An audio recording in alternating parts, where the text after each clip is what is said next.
Yeah, g'day everyone, and welcome back to the TryPod Live with Winnie and Clarkey. We're here for our Round 8 NRL recap, where we will review each game, recap how Winnie's best bets went, and interact with you all throughout. So we are live now on Instagram, Facebook, YouTube, and we will see all your comments as they roll in. So please feel free to get involved with welcome to yourself to the show. How has your weekend been, and how were the best bets?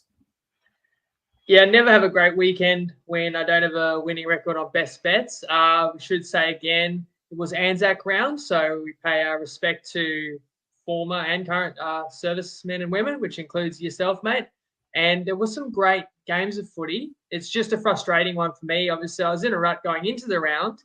Got a great start with the Roosters. You can't ask for much more than a team winning by 40 plus and putting on 60, but just didn't have any joy after that. And I do feel hard done by. Like, to come into that round 1 and 2, when you got the Roosters, I don't think I'm going to hear much argument that we had the right side there. You take Parramatta, like, you hold your nose and take them. I really feel like that they have every chance to maybe win the game. They have more tries than Manly would tend to go, and there's a moment of insanity and it blows us out of the water there. And then even the West game left me frustrated. But if you want to say, yet again, I got it wrong going against Brisbane, I'll cop that on the chin. And on top of that, it tied into the mixed matchup, which it's my fault. I decided not to take any of the Thursday games for the mixed matchup. My best play of the weekend would have been Roosters, but not using that. And the next two best bets lost. So the mixed matchup lost and didn't win a same game this weekend either. So slim pickings and hurting again. That's all right, mate. We'll go through game by game. We'll speak about them more in depth as we get to them. Of course, on YouTube, Colt's in the house. He's always here. We appreciate you, Colt. Jeremy's here on Facebook, and there's plenty of Instagram comments scrolling in as well. So please continue to get involved with the show. Let's go. But I might actually pose a question to you and our followers. Appreciate everyone who's in the house. My question to you is, I feel like after 8 rounds, we're seeing a bit of separation there, and watching what Cronulla just did to Canberra, which we'll get to last. You look at the ladder right now. Cronulla, Melbourne, Penrith, Brisbane.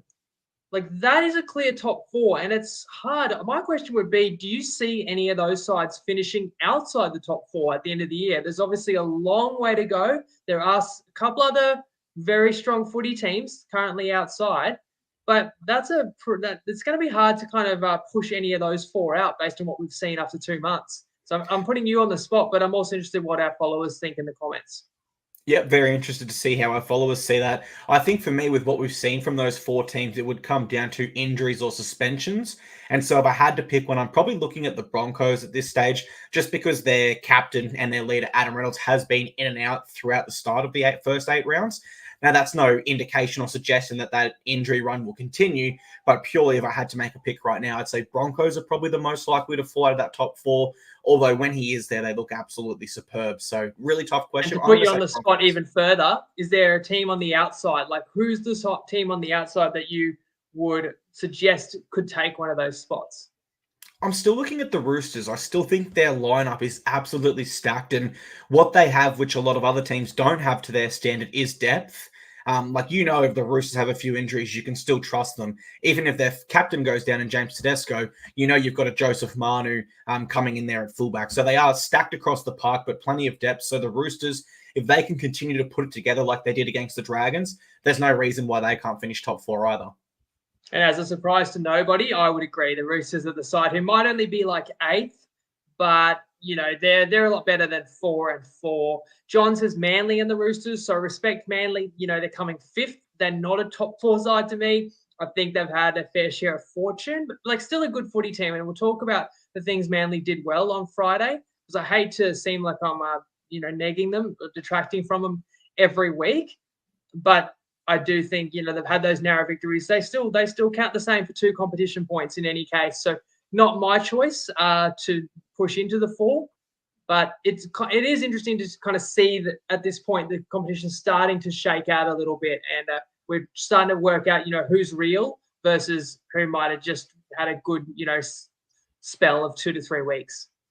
Absolutely. Plenty of Dogs fans here on Instagram. Anthony and Elijah both say Bulldogs are the team that could slide into the top four. I can't agree there, but doggies are certainly traveling very well. All right, let's jump into the round. We'll go to Thursday afternoon. We opened it up at Go Media Stadium where the Titans defeated the Warriors 27 points to 24. Warriors were widely regarded as favourites in this. You can see the line there instead of the score. It was minus 11.5 towards the Warriors, but unbelievable win for the Titans. Like, genuinely unbelievable. I didn't have the faith that we could continue to replicate that effort and that desire. We did, and it was just an amazing feeling there at full time. A feeling that's just been far too long there as a Titans fan. But for the Warriors, it's kind of to the point now where we start to wonder what's wrong. Because when they lost to the Dragons last week, I said, look, I'm not concerned about their credentials in September. Still think they'll be up around that top 4, definitely top 8. But their last 3 is now reading loss, and a draw. Of course, we go back to their last win, which is the Rabbitohs, and we know that they are struggling this year. So watching this one, it felt like the Titans out-enthused them, but then the Titans did make more tackles. They had less run meters and less post-contact meters. But when I say out-enthused, it was more of a hunger and a desire. So they were very good in the areas of goal line defense, in my opinion, and set completions, where they're up at 92%. That is the highest the Titans have finished in a very long time, definitely this year. So they were fantastic. Meanwhile, we do have some question marks that grow over the Warriors for me. Would you agree with that, Winnie? And how do you see this one? Well, didn't I tell everyone before the season, like, the Titans can beat a top 4 team? That's what I said. The Titans can beat someone that came top 4 last year. And some people might have got their wires crossed and thought I said Titans top 4 at 11s was a good bet. But there you go. This is the Titans team a little bit closer to what I was looking for, because I will say what I said on Tuesday. I'll say it again. The Titans should have won the last 2 games. They should have won in Canberra, and they actually should have beaten Manly as well. And they got their just deserves. And I thought you were going to lose it in heartbreaking fashion. Like, let's not forget, your captain, he's pretty close to your best player as well, is out since round 3. You go over there without Jaden Campbell, and you're down 12-0 early, and that line, I think, had only gone one direction. It was like 13.5 by kickoff Thursday afternoon, first ever home Anzac Day game for New Zealand. There were so many reasons why the Warriors could run up a score, but from 12-0 down, you have then scored the next 27 points in the game, quite unreal. And I thought at that point you'd won, so I've gone from this is going to be a long afternoon for Clarkey, and shout out Tristan, actually travelled over to Auckland, was at the game. I'm thinking, oh yeah, it could be a tough one, because you need to start well. And then the Titans get themselves back in the game. But when you ran in those tries in the second half, and there was a disallowed try by the Warriors that was a bit 50-50 where the ball went up. I think it was Rocco Berry contesting it, and they said that the bat down was forwards. They took the try off New Zealand, and then the Titans actually went and scored the other end. So it was like a 10, 12-point swing. And I thought that you'd done enough to win. It was 27-12 at that point, but New Zealand fought back, and goal kicking I thought could come back to burn you, because New Zealand scores 2 straight converted tries. They're within 3. There's still a good, long 15 minutes to go. It must have felt like 150 minutes to you, Clarkey, as the Titans just hung on. And I thought, New Zealand's going to win the game by 1 or 3 points. And Tanner Boyd missed 3 conversions, and New Zealand didn't miss a kick a goal, So you're lucky that, well, it's not really luck, because it was incredible grit and determination to cling on for dear life, just like they showed in Canberra, where they got no rewards from it. And not so much last week where they let in 34 to Manly, but the final, I think, 25 minutes of that game was scoreless. So there was the desire is there. The toughness there is finally showing in this team. Where it was in the first couple of rounds, I don't know. But you absolutely deserved it. That's what I can say about the Titans. And as for New Zealand, absolutely question marks now, because they've been over a converted try favourite 3 weeks in a row for no wins. And I know it's still early in the season. They don't want to panic, but the defence is the issue for New Zealand. Like last year, they wouldn't have let teams run in 5 tries against them, and it was 6 or 7 last week by St. George, and at least 5 by Manly or at least 4 or 5 by Manly the week before that. So New Zealand's defense, I think, is the biggest issue that's missing, because their attack allowed them to possibly make inroads and make you very nervous, but they ultimately let you get too many points in front. And that's a big issue for the Warriors, because when they're at their best, their defense is fantastic. But I do love the comment you just brought up by El Duda there from YouTube. He says Sean Johnson is having confidence issues. Attack timing was off last week, and now the whole team is off this week. Everything revolves around Sean Johnson. So when he has an off night, the Warriors have an off night, particularly without his usual halves partner there in Metcalf. So tough go for the Warriors there. And he may be carrying something too, as an observation. And there were rumors about that, isn't there? What's the news? He's carrying a calf injury, I believe it is. And Andrew Webster has said it's not a matter of when, it's if, it's when we rest him. So he does need to have a game off to let it settle, but it's just when. And it was evident that he was slightly hampered in this game as well.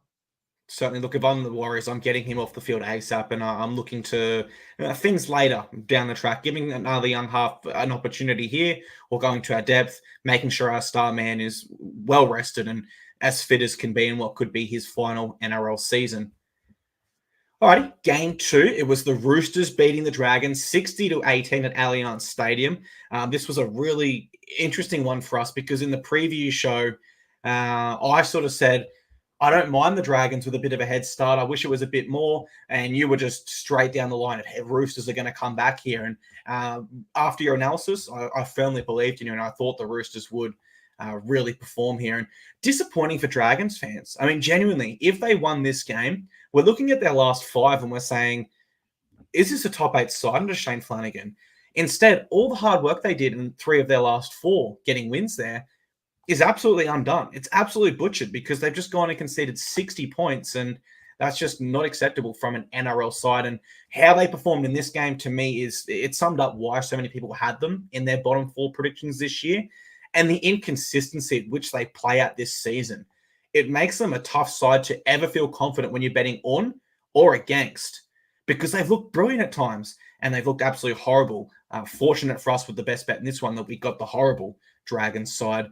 For the Roosters, I thought they were essentially flawless. They looked an entirely different team with Sam Walker there. He controlled everything perfectly.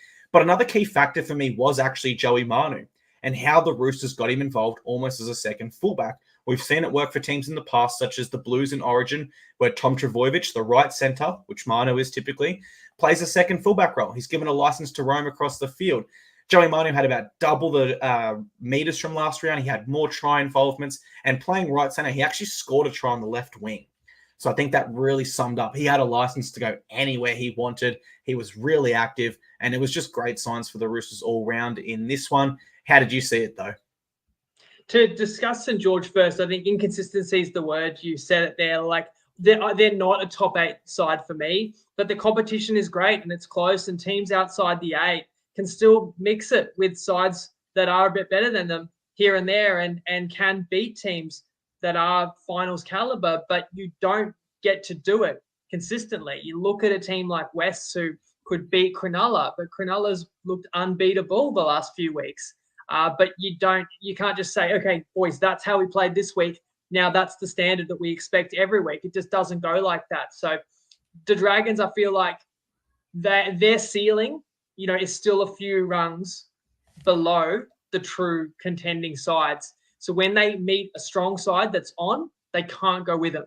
But if they meet a team that's kind of off their game, or if they meet an average team, they can drag them into the mud, and they will get their fair share of ugly wins this year when they catch teams off their game. But it was an important game to the Roosters because of the occasion, but also because you can't muck around. You're coming into the game with a losing record, and the Roosters have so much more talent than a 3-4 team.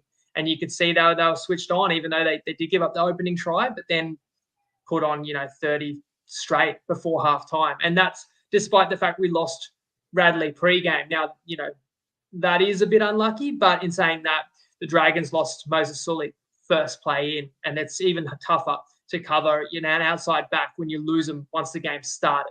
Connor Watson did perfectly fine at lock, to be fair. And I think both sides lost a winger pre-game too, because Ravalawa and Daniel Tupou were both unavailable, so they both had to shuffle the back line. So it goes both ways. But finally, the Roosters kind of putting together what I've felt they've been capable for the whole season. Yeah, absolutely. My And prediction. Sam Walker being back set, like he is one of the elite sevens in the competition. And, we lost him to a head knock very early 2 or 3 weeks ago against the Dogs, when I had a best bet on him too. And who really knows how differently that game could have gone? Because obviously Roosters got such a bad start and still nearly won with 11 on the field. But the Roosters have struggled a little bit since Walker's been out, and you do see what an immense difference to their attack it makes when he's back in there playing his best. When he's playing his best, it's crazy to think the Roosters dropped him last year. My pick for this game was Daniel Tupou to score 2 tries. Of course, ruled out pre-game, but when you're scoring 60, I think my tip might have been a bit of a go there. Tupou's usually in and around at 60 points. He would have had some opportunities. But because who was on the wing? They slotted Swali ended up on the wing and did score because Jennings came back into the team. Yes. But then at one point, Jennings got an elbow injury. So I can't remember if Swali may have been I think he essentially was the left winger, and he did score at last or second last try. So fair to say you would have had a fair shot there. We were a sniff if he did play. I think it's worth noting as well before we move on to game 3, we actually haven't had a best bet this year where players from the team we're opposing have withdrawn late of significance. But there's certainly been a lot of games that we've offered as a best bet on this podcast. And then we've had key players ruled out. Radley was the one this round, and you could add Tupou to that as well. But previously there's been, I want to say at least 3 or 4 other instances. Again, I don't want to whinge, but it would be a funny exercise to actually write up an all-star team with players that have been pulled out of teams I've had a best bet on. You would be close to all-star level. So, but as I said, Dragons did lose Ravalawa, losing Sully first, second, very unlucky. And it doesn't really matter who played or who didn't, because this game, in reflection, was never competitive. Yeah, hopefully Moses Sully is okay. When he got knocked out off the kickoff there, part of me was, or most of me was like, oh, that is so unfortunate on such a big day. But then the inner sort of bogan footy fan was like, oh, that's prime rugby league. Not that we like to see anyone injured, but just big collisions off the kickoff. It just sums up the brutality of our sport, doesn't it? It's for sure, but as much as we love it, and this is a whole different conversation, so I won't have it, but there's been too many players knocked out off the first tackle of the game. And didn't we all love the shoulder charge? Like I did. I was really disappointed when they took it out of the game, because the shoulder charge done well is not unsafe, and it's spectacular. But done when it goes wrong, it's dangerous. So we took it out of the game. Well, these kickoffs, these high-speed impacts, collisions, I think back to Cam Murray. Didn't he get knocked out in the very first play of the decider a couple of years ago? And there's been a few this year too.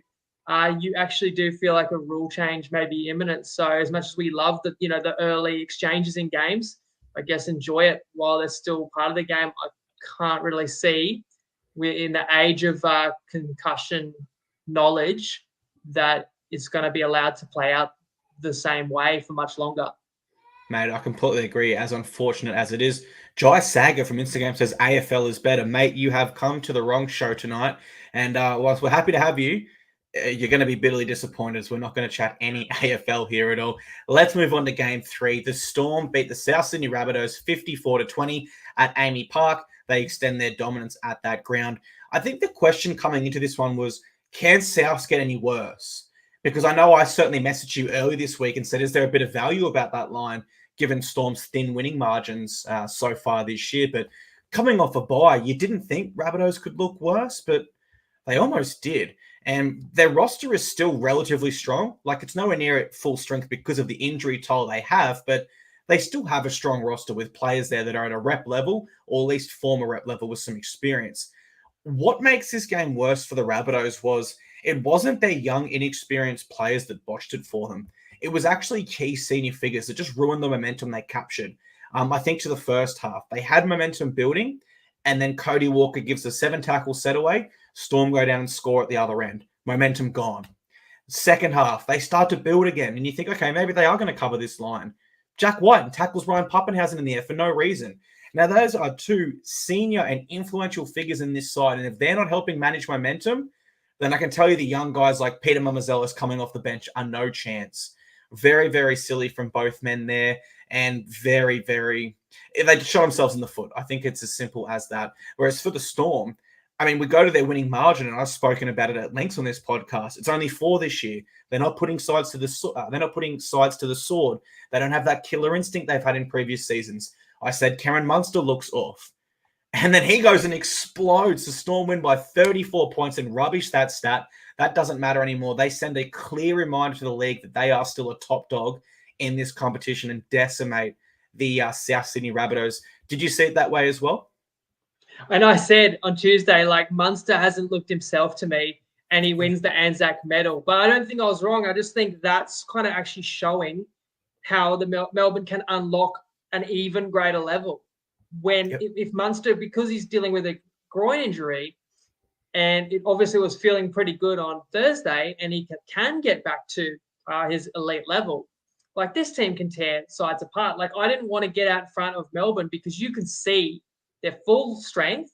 Like, they've integrated Nelson back. Pappy looks great. You know, remember obviously the terrible injuries he suffered the last couple of seasons. Like, even when he made his comeback last year, then he did his knee, but he looks like he's one of the form fullbacks in the comp. Grant's playing as well as anyone. Jerome Hughes last week, he was best on ground, and now Munster's kind of regaining his best form. So there's really not many weaknesses. Melbourne's just about impossible to beat at home. So, like, it's a true fortress there. And then Souths have got a lot of, like, kind of what you said, rep or former rep players, but none of them are playing their best, and they're still short a couple as well. So it was always going to be such a tough game for Souths, and they get down early, but actually do fight back. I think they conceded the first couple of tries, but it did cut to 12-10. You're like, all right, there's a bit of fight about South. Like, they have come out of the bye and, not a lot to lose, but they're going to serve it up to Melbourne. But I really thought it was lapses in concentration that Souths allowed multiple long-range tries and a run of a blitz of Storm tries, because that score went from like 12-10 to like 34-10, over the end of the first half and into the second half. And then it looked like a big flogging was on. And then there was a little fight back, and Souths actually did score, I think, 2 or 3 in a row. And then the cover was actually in doubt. I think they cut the margin to like 16, 18 points, like within a try of actually covering the line. But ultimately, Melbourne closed them out. So we got that, peculiar scoreline. What a try fest it was on Anzac Day, even going back to Roosters, because what was the Roosters score? 60 to 20 to 18. Yeah, 60 to 18. Yes, and then then this game was 54-20. So it's like even the sides that were not even close still scored a lot of points. Nearly a point a minute sort of stuff.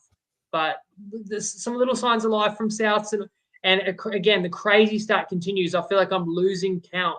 Is it 13 or 14 in a row now, regular season games, where they've failed to cover the spread? So we're now talking like a 1 in 8,000 probability if you were rolling that over against Souths, and they didn't get too close this weekend either.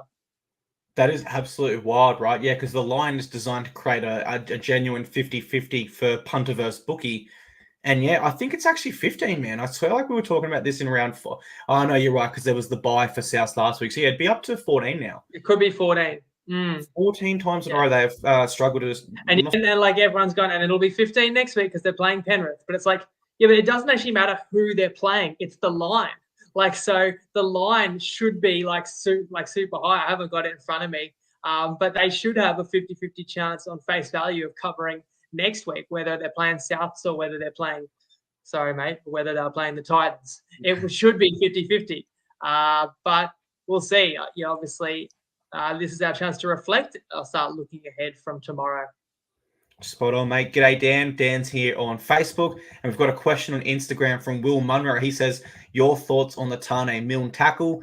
For me, I thought it was an obvious attempt to injure a player. I would have liked to have seen him got more than 2 weeks. But did you see it that way as well? Yeah, it was really bad. Like, it was total frustration. And the thing is, he knew what he was doing. And, like, that should be a send-off. But it happened in the 79th minute anyway. But I'm surprised, actually, because he's got a bit of form, Milne. Just don't know how much longer you can carry him in first grade because he's not that great of a player to kind of tolerate the potential brain snaps. But it wasn't the biggest brain snap of the week, unfortunately. I see what you're doing there. That is a perfect segue into our next game. Game 4, Manly beat the Eels 32-18 at 4 Pines Park, Brookvale Oval. And I don't know where to begin on this one from a betting perspective, but certainly as a follower of your best bet, I was so frustrated watching this game. But I do want to leave all of that to you because you did a post that really summed it up well on Facebook and portrayed how unfortunate, I suppose you could say, this was here. Pretty poor game by both sides. It's a win margin that's actually quite high for Manly. I think it flatters them a little bit because they weren't at their best here. And when they are at their best, with how the Eels played, they're capable of winning by more there. We go to the Eels. I liked their offload game. I thought it was dangerous, but their discipline was atrocious. They didn't give themselves a genuine chance. They had 8 errors there and 14 penalties and infringements combined, which is almost double that of Manly. And I just think that if you're going to have poor discipline against Manly, through their experience, headlined by Daly Cherry Evans, they are going to beat you a lot of the times, and they're not. They're very good at capitalizing when you're poor. So Manly were good here without being great. Eels with discipline was atrocious, and that's what let them down. Over to you. We need to put those stats and other information you posted, mate. Let it rip. You mentioned DCE. Like, let's start there. That was first half. Like, that was sublime. That dummy and then rip snorter cutout ball to Saab that Manly broke away for their first try. Am I remembering that? Or was that early second half? Now that I think about it, I guess that was in the second half if I played out in my mind. But that's kind of the highlight of the game for Manly, and they are a team. What you can say about Manly and why a lot of people didn't like my best bet going in is Manly is the kind of team that can certainly hurt you when you're down, you lose concentration, you don't match the energy level. But they've got weapons.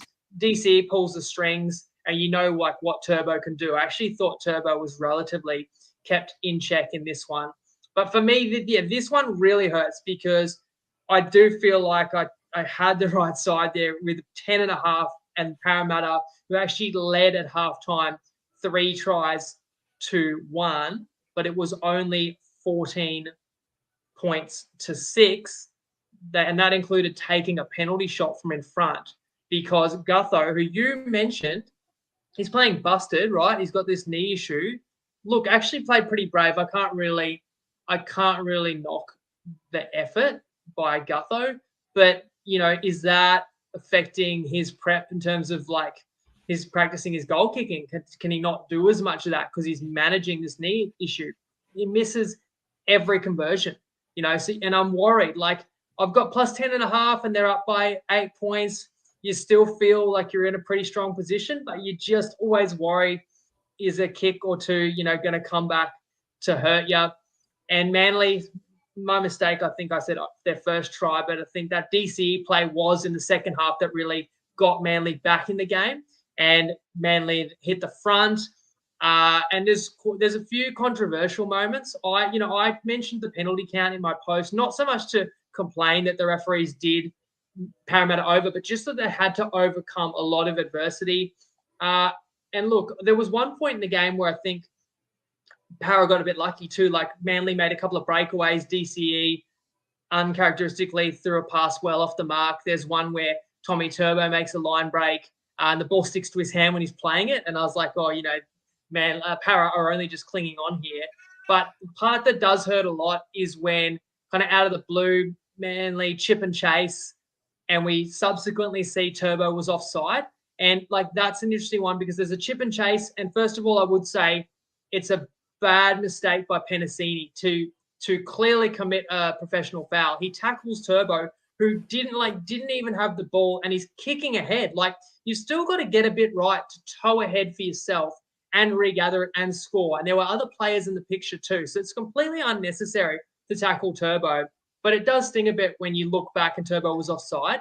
And the ref did actually call time off and talk to the bunker about that being a professional foul. So I'm curious why the bunker couldn't just tip him off and say it was offside. But the part that really burns is then Para survives that time and actually scores with a man short. And Sivo had a cracking game, was tested under the high ball, come up with some great grabs, has a hat trick. The man's been in reserve grade for 2 weeks, back in first grade. Like, it's going to be one of the best games of his career. And they survive the period. Penasini, Para cuts the score to 20 to 18. Have another kick at goal to actually level it, but again they missed, and Gutho handed over the kicking duties to Brown. Didn't get any better, but it's anybody's game. Like Para shuts down Manly's set. It was fifth tackle. Sivo jams in, shuts down Garrick perfectly, and then I can't explain what he did. Like, it's the most blatant. Like, you're trying to hurt him. Did Garrick hurt his feelings earlier in the game? There's just no way you're going to get away with that. You just cannot risk doing anything that could give an opponent a repeat set, like a 7-tackle set or a penalty at that juncture in the game, let alone so blatantly and have a second attempt. It gets yourself sin binned, and it's game over essentially the moment that happens. If it couldn't have been any clearer, Manly scores on Sivo's wing 2 plays later. And then gets another one when Parramatta's backs are pretty much broken. And, there were 9 conversion attempts in this game, Clarkie. Do you know how many went in favour of our best bet? Well, Para went 0 for 4. Yeah. Yeah, Para went 0 for 4, but Garrick went 5 for 5. He slots those ones from the sideline. So, again, it's one of these ones where if you just look at the final score, you say, yeah, I could have predicted that, 32-18. And if you did play Manly, like, I'm not here to tell you got it wrong. Like, you're going to say, oh, I took Manly because I knew that you can't trust Para for 80 minutes. I know Para's, like, mentally weak and then just not as tough this year, and their defense is questionable, and I was proven correct because Manly ran over him at the end. But to me, it's like, with 10 to go, it's anybody's game in terms of who wins. I'm catching 10.5, and I'm just saying, like, we lose the bet because of whatever went on in the mind of Mike Sivo, which I'll never know. And a lot of people, even in the comments, people were saying, like, oh, that's really unlucky. And lots of people consoling me in the group, like, that is bloody unlucky. Even the Padonis, he said, and I'm not sure if Padonis was on Para with us or not, but he said that was the most deserving team to cover this year that didn't cover, right? But what it doesn't protect me from is that's the difference between a winning best bet round or a losing one. And I still cop it for another losing week, So it's like, his decision affects me because I personally have to answer for why that bet lost in the comments, in my DMs. And I don't enjoy doing that. And it really frustrates me. And I'd love an NRL player out there to lose their mind, sabotage their team, and kill their team's chance of winning or covering the line when I'm against them. But be my guest. But why does it happen only to sink our best bet when we're already in a struggling patch? It just feels pretty cruel, to be honest. It is unlucky. And, at the end of the day, like, when we look at what the best bet record was at the end of this season, no one's going to remember, that one loss there and remember how unlucky it is. They're just going to see it as a loss. But when you add the context like you just did to it, you can make a pretty good argument as to why it was unlucky. And I think for Mike Sivo, he is the first person in NRL history to score a hat trick, and unanimously have every Eels fan begging for him to be dropped the next week. And I think that sums up the stupidity of his play. You don't need to say anything more on that. Let's move on to Game 5. It was the Broncos defeating the Tigers 34-10 at Campbelltown Sports Stadium. Myself personally, I was hopeful the Tigers would turn up here, particularly for the Campbelltown fans that continue to, show up and show their stripes. And I think it's now 10 losses in a row for the Tigers at the ground there. And in the end, you'd probably say it was a poor showing by the Tigers. Both their tries did come late in this contest when the Broncos had some injuries, and the game was realistically already wrapped up. Broncos really good on the road, though. That was a slight question mark on their 2024 credentials, just because most of their best wins had come at Suncorp or in Queensland so far this year. But I think it's at the point now where a lot of people are recognising this side as a genuine contender this year, despite the huge losses from last year and losing Farnworth, Flegler, Capewell, Policia, etc. They're humming along fine. They have key players out and injured, such as Ezra Mam and Selwyn Cobbo, yet they're still performing brilliantly. There's a lot to like about this team at the moment. And even in this game, Winnie, they scored 34 points, but they did it with 68% completion rate, and they gave away double the penalties than what the Tigers did. Now, stats like that will usually really hurt you on the scoreboard. And if it's a tight contest, you go back to those sort of stats and you say, well, that's where we lost it. The fact that they, complete 7 out of 10 sets and give away double the penalties, being ill-disciplined there, and we don't even need to talk about it, really sums up how talent-packed they are and how much X-factor they have and strike throughout their whole lineup. How did you see this one, though? This one would have been a disappointing one, given we had a best bet on the Tigers. Yeah, and I stand by that bet. That might sound silly, and I know I copped it last night, and people hit like I don't even know where to begin. But one person really was angry about that Campbelltown stat. Like, how could you possibly take the Tigers with the start, knowing they're 0-10 at Campbelltown? And I'm kind of like I already said this in the on Tuesday. Like, they've lost a lot of games everywhere. They've won the last 2 wooden spoons. Like, what are we really suggesting, that they deliberately lose at Campbelltown? Like I don't really see why that proves that the Broncos were going to win big. Like you said on Tuesday, Tigers beat Brisbane outright 4 of the last 5. So wouldn't that prove that the Tigers were going to win? But anyway, whatever the case may be, I'll say it again. Like, I stand by the best bet plus 6.5 for a few reasons. First half, for one, there's not a single bookie in Australia that still had the line at 6.5 when it kicked off. So nobody was letting you on plus $6.5 $1.90, right? They're all at 5.5. So if you disagree with me, not only could you play the 5.5, minus 5.5, you would also be able to win if it landed on 6, which is a very common halftime margin. So people come at me after the game. It's like, you don't need to be angry. Like, if it was so obvious, just take the way better bet that's opposite. And in this case, you'd be happy. But what does kind of hurt me is, look, I'll say I got it wrong because Brisbane won by a big margin, and I thought Tigers would make a better game of it. But the way I played it, playing first half, and if you actually watch the first half, it was so much closer than 16-0. I know how stupid that must sound, but like, West had 3 times the tackles in opponents' 20 than Brisbane did. Like, West were really in that. It was 1 line break apiece at halftime. West more meters, like every opportunity, and somehow they didn't score. Now, I will actually testify that West did score a try. I thought it was a great try by Appy. He goes into dummy half every time you know he's going to do something, and he still sometimes does it, and that is a marvel to watch. And I hated that call because you could not have had a referee that was better positioned in the history of rugby league than where Atkins was standing, completely unobstructed, watching Appy slam it down one-handed after he gave the defence a little bath and pulled Reece Walsh's pants down. And that try was during a period where Tigers had a man in the sin bin. And why did Tigers have a man in the sin bin? Because Samuela Fayunu didn't know the rule about players catching it in the in goal, or didn't see Oates catching the in goal, and just laid out Oates, who was trotting back to the 20-metre line. So it's like another complete brain fade, another sin bin. And I'm only betting a 40-minute bet. Of course, I lose a back rower for 10 minutes in that period. But Tigers survived the 10, score a try. It's going to be 10-6. It's awarded. And some hero in the bunker looks at it 1,000 times slowed down, sees a ball shift. Like, tell me now, am I salty? Did I get it? Was that no try?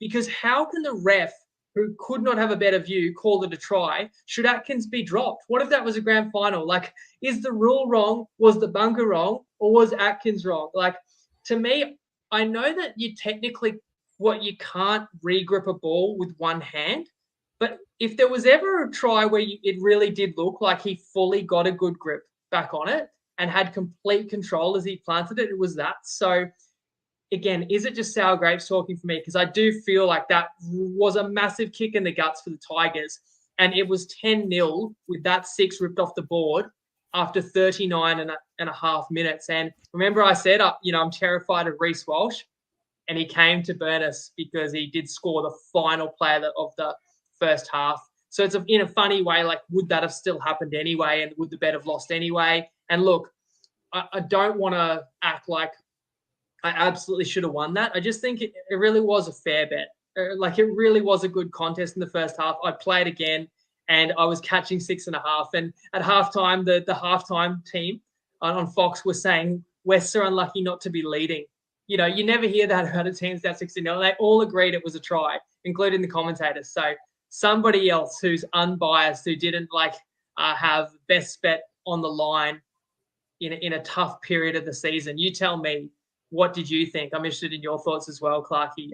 But ultimately, I am super impressed by Brisbane. I did think their defense was outstanding. They did continue to turn the Tigers away in the first half, gave West very little until late in the game, and they just know how to hurt you. And it could have been more points for Brisbane as well when you consider like Mariner was definitely off as much as he scored an amazing first try, like dropped 3 other balls in the first half, including like a sitter that would have been a walk-in try. So Brisbane left points on the table. Tell us how you saw it, mate. But also, Reece Walsh, is that injury of any concern? It didn't look good at the very end when he had to go off with I think it was a calf complaint. Yeah, Kevin Walters said post-game that Reynolds and Walsh were both cramps, nothing serious there. The only serious injury they had was to Jock Madden's pec, with Ezra Mann still in some doubt to return next round. That would mean they'd play Tristan Saylor at 6, which is still a handy option for him alongside Reynolds there. On the Appy try, I was actually on the opposite in this game. I took Broncos at the line over the full game to cover it. So I was on the opposite to you, and I thought that was a fair try for Appy Coruscant. I don't know why that was taken off him. I think that rule's stupid. Like, if you ground a ball, you ground a ball. It's as simple as that in my view. And the other thing of note was the Samuel Faenu sin bin. I'm guessing he didn't hear the referee call come out to the 20 because it was actually a great tackle. Like, if that was live play, you would have said, wow, he chopped him. But, yeah, it was just unlucky. That's what they said. He didn't hear the call, but you probably should have seen it. But if I could probably just jump back in, I guess James Graham says Reynolds was excellent. Like, that's the other key difference between these two sides is that when a Brisbane set ends, it ends with a Reynolds kick. You know, he put up a couple more of those terrifying torpedoes that the Tigers couldn't deal with and let a couple bounce and spilled one or two. Whereas the Tigers' end of sets options were left something to be desired. Like in particular, that one, Tigers have a good set, roll up the field. They're on the Broncos try line, and Caesar comes up with a head-scratching little chip over the line where there is not a Tiger within QE, and Oates just easily marks the ball, and that leads to, instead of an attacking kick and being able to make something happen for West, it's suddenly a penalty Brisbane and a sin bin, and it completely kills his team. And then Brisbane goes down the other end, and when it's fifth tackle for them, they do a little chip over the top, except the difference is bounces straight into the arms of Jock Madden and he scores. So that's not really me saying that's unlucky, because again, Reynolds did it at the very end of the half for a length of the field try. He kicked over the top. Like, class players do make the difference in moments like that for sure. And Brisbane have class players in key positions. And I'm well aware. And probably if I could finally touch on the fact that I've lost the best bet against Brisbane, I think 4 straight weeks. And I really feel like I'm happy with probably 3 of those 4. Like, I think taking the Dolphins with a double-digit start, Brisbane scored some crazy tries. Hammer was out early. Like, I can live with that. I think Dolphins have shown enough, although we'll get to today. This game in Campbelltown, even though the record notwithstanding, West catching that many points without Mam and Cobbo, like I can actually live with that one. Down in Melbourne with no Reece Walsh, I do feel like Melbourne should have won by more. And you look how good Melbourne are going. I don't regret that one, but probably the Canberra one, because I'm not a big fan of Canberra. I just talked myself into it a little bit with the Reynolds and Haas being out. If I could take a bet back, I wish I could respect Brisbane a bit more, and I wouldn't have played that one. But overall, they've been too good, and I've just got to cop it and accept it. And we'll see, where the line falls next week in terms of which side I'm on in a Brisbane game, if at all. Oh, 5 weeks in a row now. That would be a very, very brave one there. Daro on YouTube says Reno's intercept with a love heart. That was the most slow motion intercept I've ever seen in rugby league, and it was a thing of beauty. Alrighty, let's move on to Game 6. The Panthers beat the Cowboys 26-20 at Queensland Country Bank Stadium.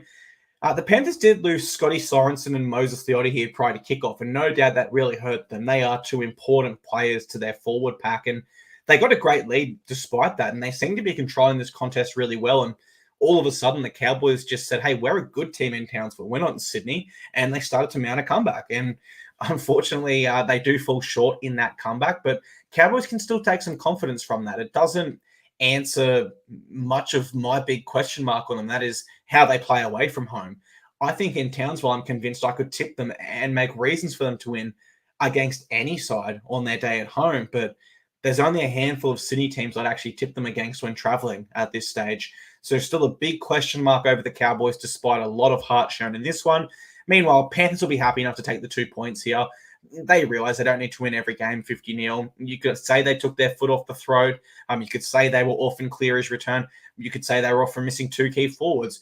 Whatever it was, the biggest thing the Panthers will take from this is they take the 2 points, they face the Bunnies next week, and it looks like they should make it 3-0 since their bye, which is obviously brilliant form for a side that expects to contend again this year. How do you see this one, though, Winnie?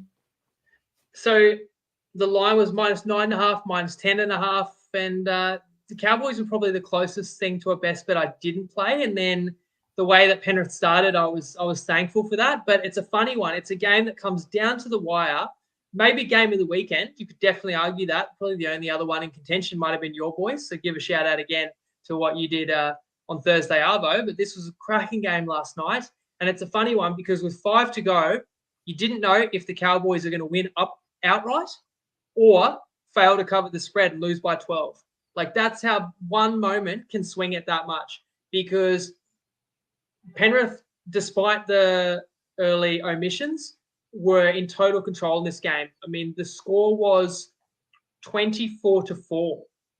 Penrith are out by 20 points, and it looks like Penrith are going to romp the Cowboys, and you're really starting to worry about North Queensland.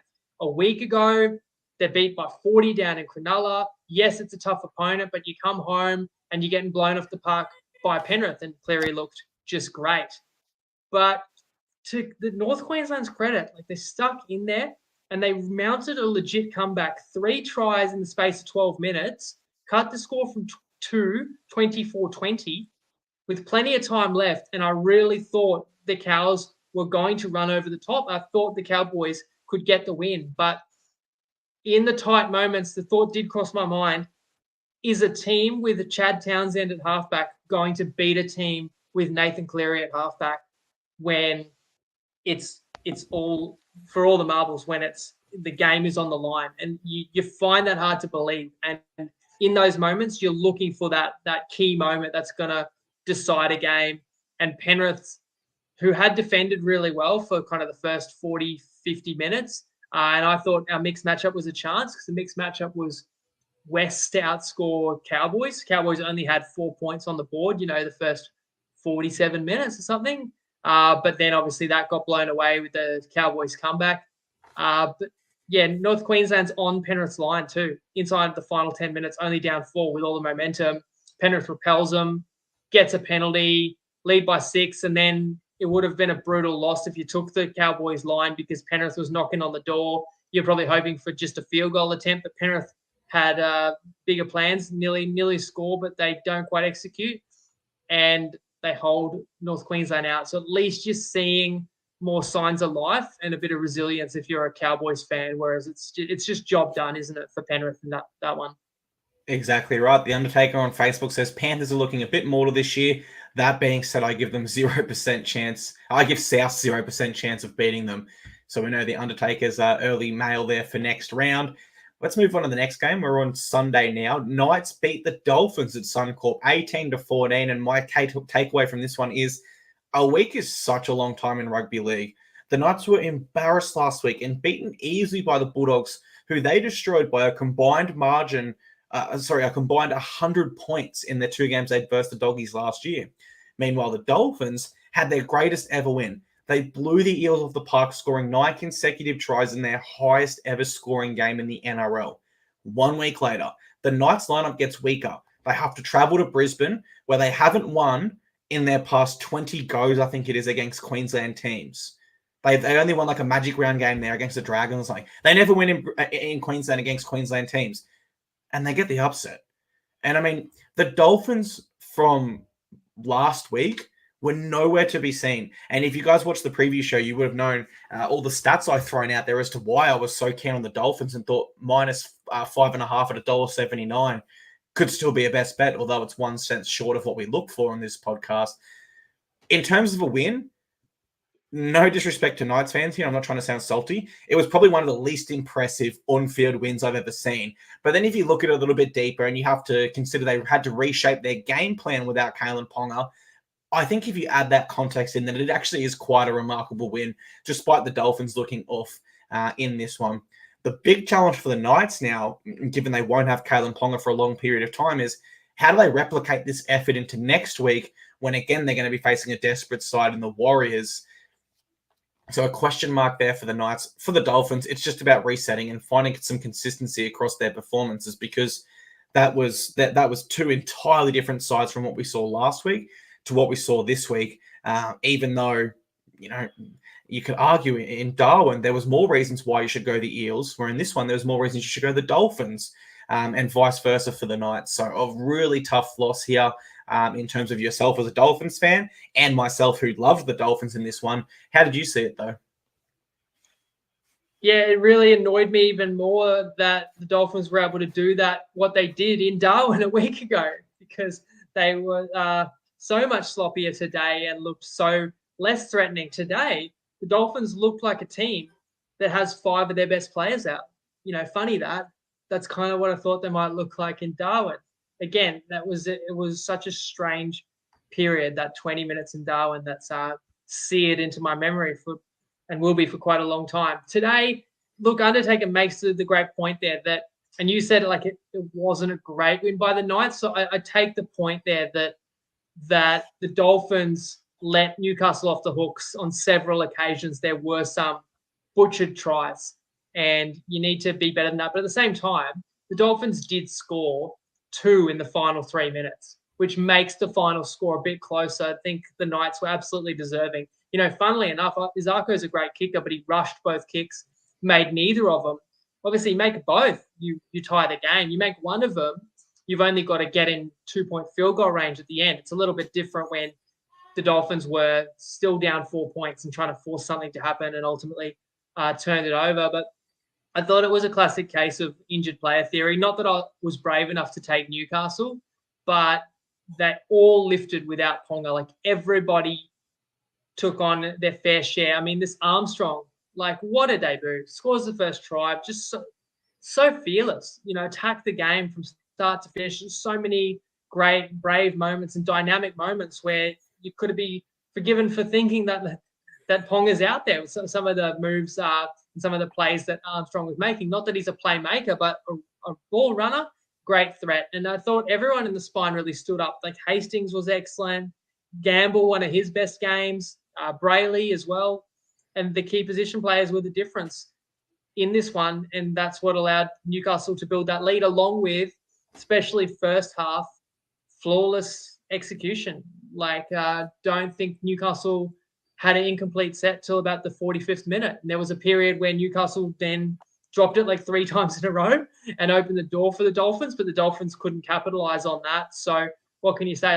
It's a game where the Knights obviously challenged themselves to prove they're not a one-man team, came out, fought really hard, and caught a Dolphins side that is missing key game breakers and were just a little bit off their game. And in this competition, you can't afford to be against anybody. So the Knights get the upset, but it would have upset a lot of tipsters. I'm sure a lot of people tipped Newcastle last week, and they weren't even close against the Dogs. And I'm sure a lot of people tipped Para against the Dolphins last week, and the Dolphins smashed you. So then this week, all those people then clearly tipped the Dolphins, and then the Dolphins lose to Newcastle. So the form is still tough to figure out, especially between these teams that I would say are in the middle of the ladder. Spot on. It's those middle tier teams that are making it really difficult this year with inconsistent performances. Just reading the comments here from Undertaker and Jeremy, I'm going to put out a prediction that the Warriors will be a best bet of yours next week. And you don't have to don't feel any pressure, don't feel anything like that. But if the Warriors are a best bet, I'll have a smile on my face. Let's move to the final game of the round. Sharks beat the Raiders 40-0 at GIO Stadium. And from a footy perspective, there's not much to break down here. I wouldn't really call this a match even. It was all one-sided. The only really tipping factor the Raiders had coming in this one was it is Ricky Stewart's 500th game coaching, which is a huge milestone. I think only 4 or 5 other coaches have ever done that. And it is Anzac round. And of course, there's a huge defense presence in Canberra. But outside those off-field factors, everything led to the Sharks here. And that's exactly what we got. Dominant in every single area. And as we said last week, they are edging further to genuine contender status. They're playing consistent footy. They've had to do this one without Braden Trindle, and I think that's what will give them the biggest smile, because if you're a Raiders fan, you probably were licking your lips at the Braden Trindle news and saying, well, this is something on field as to why we can tip us the change in the spine. And the Sharks didn't miss a beat without Braden Trindle. They looked just as good. Daniel Atkinson there had a great running game today and really suited playing alongside Nico Hines. So brilliant for the Sharkies. Raiders, huge question marks if they can do anything this year without Jamal Fogarty based on what we saw today. Do you see it that way as well? That was the biggest issue for the Canberra today going in. You're going to miss Fogarty, but it really didn't come down to that at all. Weeks offers something different in attack, but the issue for Canberra was Cronulla's such a complete side. Cronulla have come out of their bye and just destroyed North Queensland and Canberra in consecutive weeks, leading the competition. They just ask so many questions in attack, but then they're also so relentless in their defense. So Cronulla's a really complete team that I don't know if anyone could have beaten them this weekend with that display. And Canberra's missed way too many tackles. The second try of the game is an easy or simple one-on-one Joe Tapine on Hazelton, 5 meters out of the try line, and he goes for a wrap-up tackle and completely slides off, and Hazelton walks in for a try. That's really dangerous signs. And from there, it was 12-0 Cronulla. And if there was any glimmer for the Raiders, it was then a length of the field line break where Savage tees up what should have been a walk-in try to Danny Levi, who spills his lollies 10 meters out. In fairness, I think Levi was labouring, and I think you could hear the footsteps of Nico, who may have actually caught him and kind of spilled the ball. But Cronulla scored the very next set, so it was a 12-point swing right there. And Canberra had moments where they were attacking the Sharks line, and you kind of want to believe, because you're like, well, last time these teams played, there was an 18-0 lead one way and then 30 the other way, so something weird could happen. But comebacks always begin with one try. Canberra couldn't even get that one. Every time Canberra got a sniff, the Sharkies were like a brick wall. And when it was down the other end of the field, as I said, it was way too many missed tackles for Canberra, which is highly disappointing. You can't blame missing your halfback for that, especially when you're at home.